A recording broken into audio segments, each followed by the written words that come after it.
نبوت ناز کرتی ہے کہ ختم الانبیاء تم ہو، کہاں ممکن تمہاری نعت حضرت مختصر یہ ہے، کہاں ممکن تمہاری نعت حضرت مختصر یہ ہے، دو عالم مل کے جو کچھ بھی کہیں اس کے سوا تم ہو۔ وطن عزیز کے جیالو، ہمارا ملک ہندوستان دنیا کا واحد جمہوری ملک ہے جس کی گنگا جمنی تہذیب کی مثال سارے عالم میں دی جاتی رہی ہے، مگر آج فرقہ پرست طاقتیں اس تہذیب کو آگ لگا رہی ہیں اور ملک کے امن و امان کو ختم کر دینے کے ذرے ہیں۔ لیکن جمعیت علماء اس نازک حالات میں فرقہ پرستوں کے منصوبوں کو ناکام بنانے کے لیے ملک کے چپے چپے پر قومی یکجہتی پیغام کو عام کر رہی ہے۔ اسی کی ایک کڑی ہماری آج کی یہ کانفرنس بھی ہے۔ اس میں بہت سارے علماء کرام کی قیمتی باتیں ہمارے سامنے آئیں گی، خصوصاً قائد ملت جانشین شیخ الاسلام حضرت مولانا سید ارشد مدنی دامت برکاتہ کا قدیری خطاب ہوگا جو ہمارے لیے یقیناً مشعل راہ ثابت ہوگا۔ چنانچہ اس پروگرام کی سب سے پہلی کڑی مقرر خوش الحان جناب حضرت مولانا وسیم احمد صاحب شیروانی، استاد جامعہ حسینیہ لال دروازہ جونپور سے اس شعر کے ساتھ درخواست کرتے ہیں کہ آنکھ سے آنسو نہیں بہتے ہیں دل ٹوٹے بغیر، آنکھ سے آنسو نہیں بہتے ہیں دل ٹوٹے بغیر، بن جلائے آگ دنیا میں دھواں ہوتا نہیں، چند تنکے ہی صحیح لیکن مہیا تو کرو، چند تنکے ہی صحیح لیکن مہیا تو کرو، صرف کہنے سے تو کوئی آشیاں بنتا نہیں۔ حضرت تشریف۔ الذين لم يقاتلوكم في الدين ولم يخرجوكم أن تبروهم وتقسطوا إليهم إن الله يحب المقسطين. وقال النبي صلى الله عليه وسلم من قتل نفسا معاهدا لم يرح رائحة الجنة وإن ريحها ليوجد من مسيرة 40 عاما او كما قال النبي صلى الله عليه وسلم. 60 صندوقوں میں بھر کر دفن کر دو نفرتیں، 60 صندوقوں میں بھر کر دفن کر دو نفرتیں، آج انسان کو محبت کی ضرورت ہے بہت۔ اس عظیم الشان اجلاس کے صدر عالی قدر حضرات علماء کرام، ملت کے غیور باوقار بزرگوں بھائیوں اور نوجوان دوستوں، یہ ہمارا ملک ہندوستان ہمارے لیے اور ہر ذات مذہب اور برادری والوں کے لیے ایسا ہے جیسے ایک خاندان۔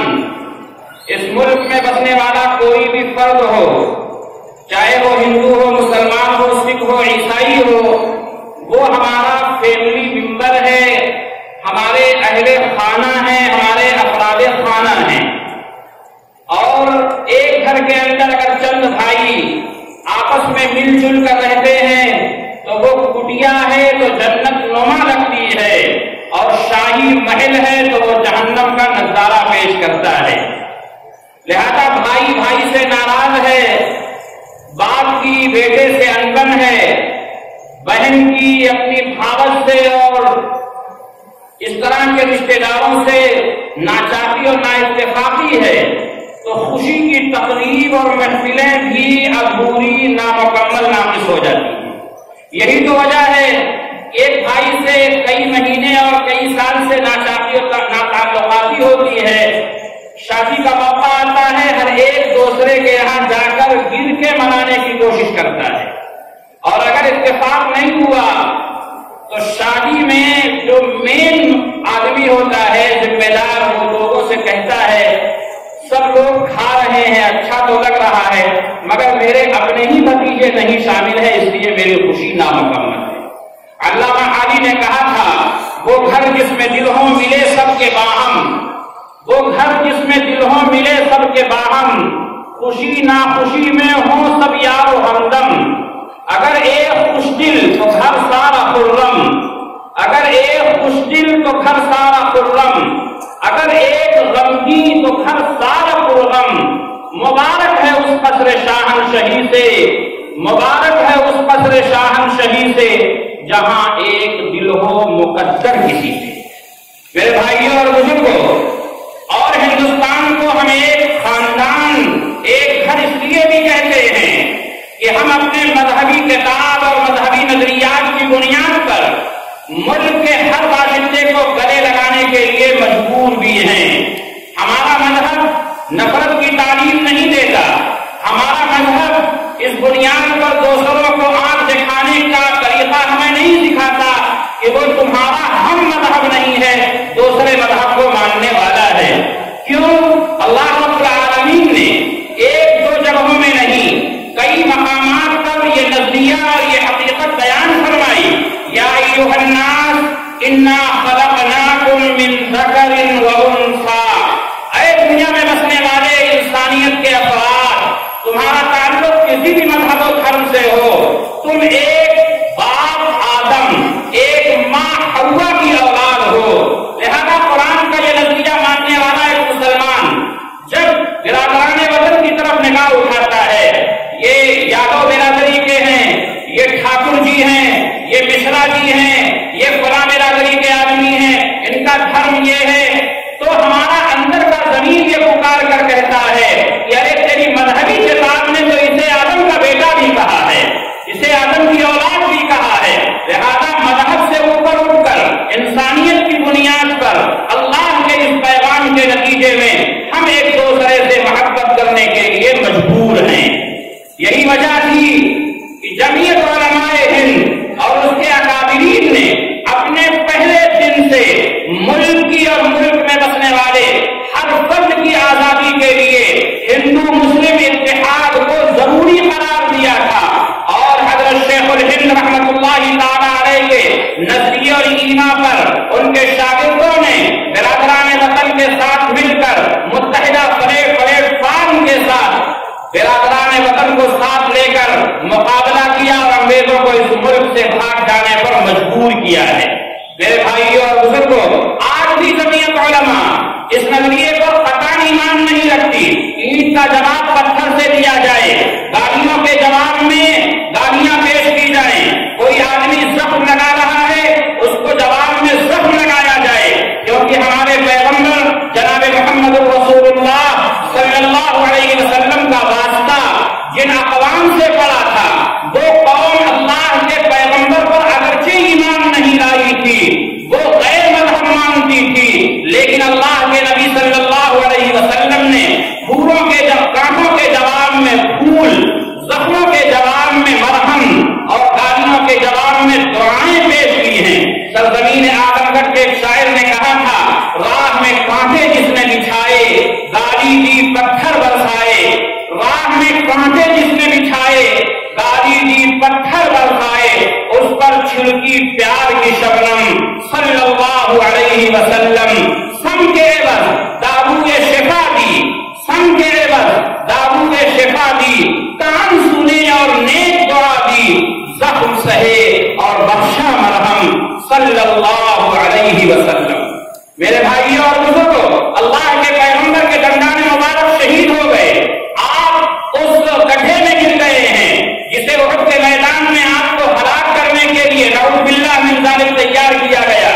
جب آپ گرے ہیں، زخمی ہو گئے ہیں، تو لوگوں نے کہا یا رسول اللہ بد دعا کیجیے، ہاتھ آسمان کی طرف بلند ہوا، لوگوں کی نگاہیں منتظر تھیں، لوگ اس بات کا انتظار کر رہے تھے اللہ کے پیغمبر کی زبان سے بد دعا کے الفاظ نکلیں گے اور آسمان سے آگ برسے گی، زمین پھٹے گی اور مکہ المکرمہ کے ان معاندین کو، ان دشمنوں کو زمین اپنے اندر سما دے گی۔ اللہ کے پیغمبر نے ہاتھ بلند کیا، آپ کے زبان مبارک سے الفاظ ادا ہوئے، اللہم اہد قومی فإنہم لا یعلمون، اے اللہ میری قوم کو ہدایت کی روشنی عطا فرما، وہ مجھے پہچانتی نہیں۔ میرے بھائیوں اور بزرگوں، یہ برادران وطن، ان کے بعد افراد کی طرف سے زیادتیاں ہو رہی ہیں، ہم مانتے ہیں، ان کے بعد افراد کی طرف سے سخت جملے بولے جا رہے ہیں، یہ بھی تسلیم ہے، لیکن کیا اللہ کے پیغمبر کی سنت دعوت کو یاد ہے؟ اللہ کے پیغمبر علیہ السلام کی سنت دوستی کو یاد ہے، لیکن طائف کے میدان میں پتھر کھا کر دعائیں دینے کی سنت بھی تو یاد رکھنی پڑے گی۔ احد کے میدان میں زخمی ہونے کے باوجود ہدایت کے لیے تڑپ کر دعا کرنے کی سنت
تو دیتے ہیں، چھیڑ-چھاڑ نہیں کریں گے، ہمیں دلی کی طرف پڑھنے دو، ہمیں دوسرے راجاؤں اور مہاراجوں سے نمٹنے دو۔ سید سلطان ٹیپو رحمۃ اللہ تعالی علیہ نے فرمایا